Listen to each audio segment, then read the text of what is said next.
Masih banyak petani Indonesia yang nggak punya sawah, yang cuma garapin sawah orang. Terus ini ada lahan dikasih ke Cina. Selamat datang kembali di channel Konsolidasi Solitik. Sebelum kita lanjut videonya, apakah beras masih aman rakyat? Otaknya di mana? Lu bayar pajak ke Cina aja apa gimana nih? Terus cita-cita Pak Prabowo, petani Indonesia pagi ke sawah, malam ke disko tuh gimana? Petani sendiri belum makmur, petani Cina malah dikasih lahan. Bagus.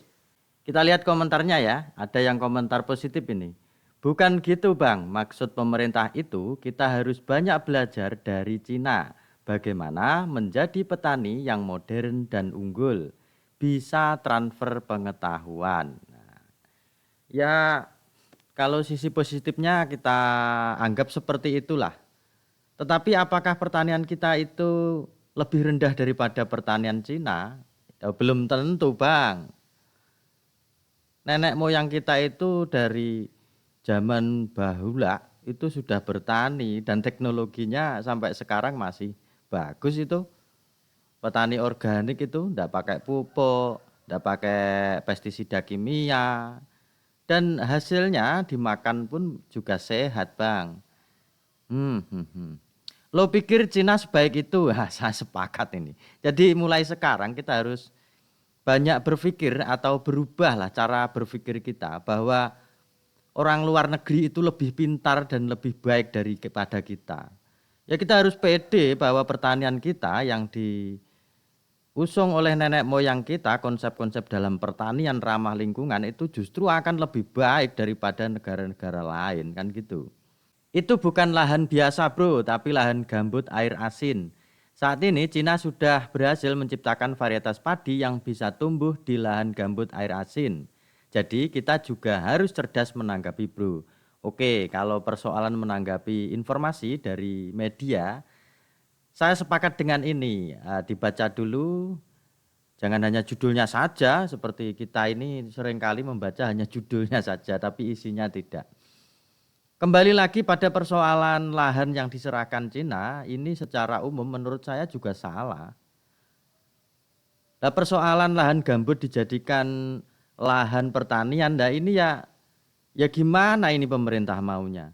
Kalau memang tidak bisa atau tidak cocok ditanami ya nggak usah buka lahan gambut. Nah, sawah-sawah yang ada saja di Indonesia ini bagaimana produksinya itu ditingkatkan. Nah, ini baru ngomong teknologi di pertanian. Kalau lahan yang sudah ada itu hasilnya dari tahun ke tahun terus menurun dan biaya produksinya malah justru naik. Nah, ini yang membuat petani itu kesulitan memproduksi hasil pangan. Bayangin Vietnam tahun 1980 masih selevel dengan Indonesia. Sekarang mereka udah garap chip prosesor. Kita Indonesia masih merayap-rayap di tanah atau lahan. Nah ini Bang. Ini yang menurut saya perlu dikritiki ya, bahwa sebenarnya bangsa kita itu bangsa yang besar, punya kekayaan alam yang sangat melimpah, termasuk lahan pertanian yang subur. Karena berada di sekitar garis khatulistiwa yang menguntungkan bagi tumbuh-tumbuhan beraneka ragam bisa tumbuh dengan sehat dan subur. Tetapi kalau persoalan pangan Bang ya, kita ini memang dari dulu sampai sekarang belum selesai. Bagaimana ngomong meningkatkan produksi pertanian, tetapi justru kebijakan-kebijakan yang diberlakukan adalah menambah luas lahan pertanian. Nah, ini ya boleh saja. Tetapi jangan sampai merusak hutan dan ekosistem lainnya. Dan tentunya kita juga bisa berpikir bahwa menaikkan produksi pertanian itu tidak hanya harus pada perluasan lahan, tetapi pada lahan yang ada ini bagaimana tanahnya disuburkan kembali sehingga biaya produksi akan turun dan hasilnya ini akan bertambah. Nah, ini kemungkinan banyak petani yang senang.